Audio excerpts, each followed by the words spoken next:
I don't remember exactly what day it was, but we woke up in the mornings and ready to go to school.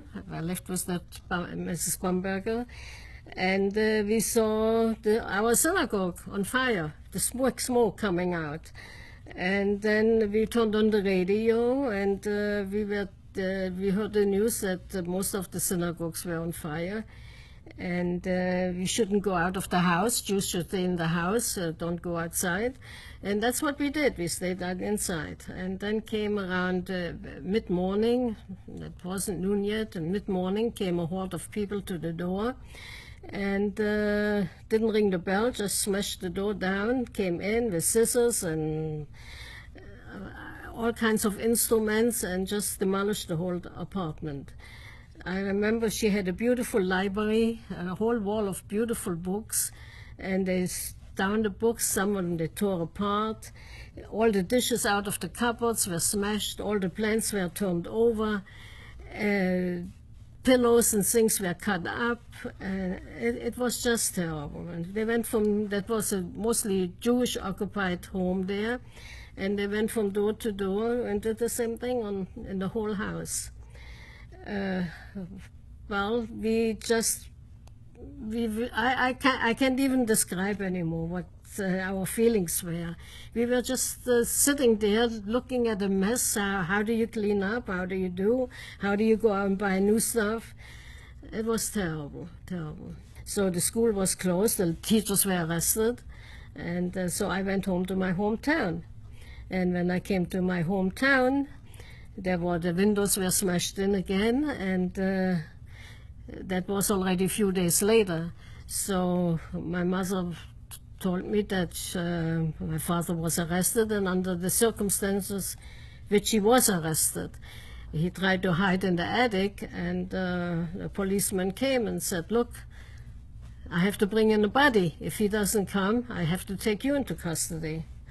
So my father gave himself up, and he was sent to Buchenwald.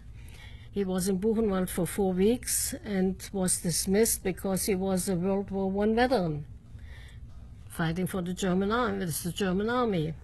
And the dismissal was under the condition that he would leave the country right away. I didn't see my father when he came back from Buchenwald. I saw him a few weeks later, and he was there for 4 weeks in Buchenwald.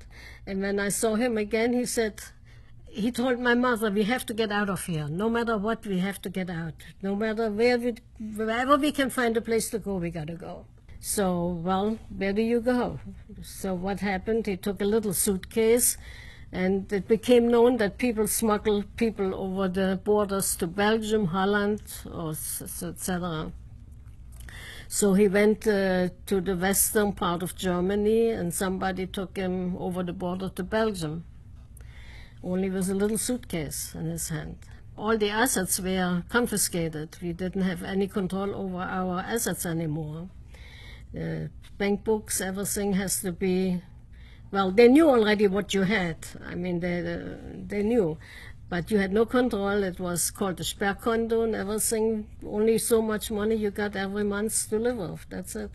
You had to give up all your jewelry. Was confiscated. You could only keep your wedding ring and a watch. That's all.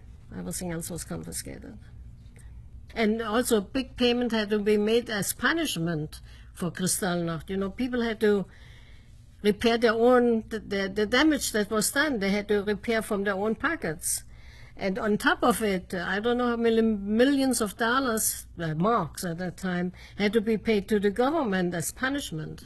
At that time, my mother and one more family were the only Jewish people left in that little town.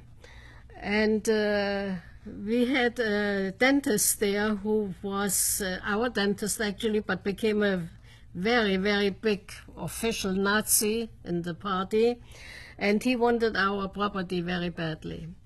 And when the war broke out in 1939, I think he hired a few people, and they just took my mother out and beat her up. And she had no choice, she had to leave. We have to be aware of what's happening around us. We have to be alert, and really, I don't think anything like this can happen again. I cannot believe it. I can't believe it. I have to tell the people what happened, so they know it shouldn't happen again. Should never happen again, something like that. Be aware of your neighbors, be aware of what's happening around you. It's terrible when you live under dictatorship, awful. Even if you're not discriminated against, any dictatorship is terrible.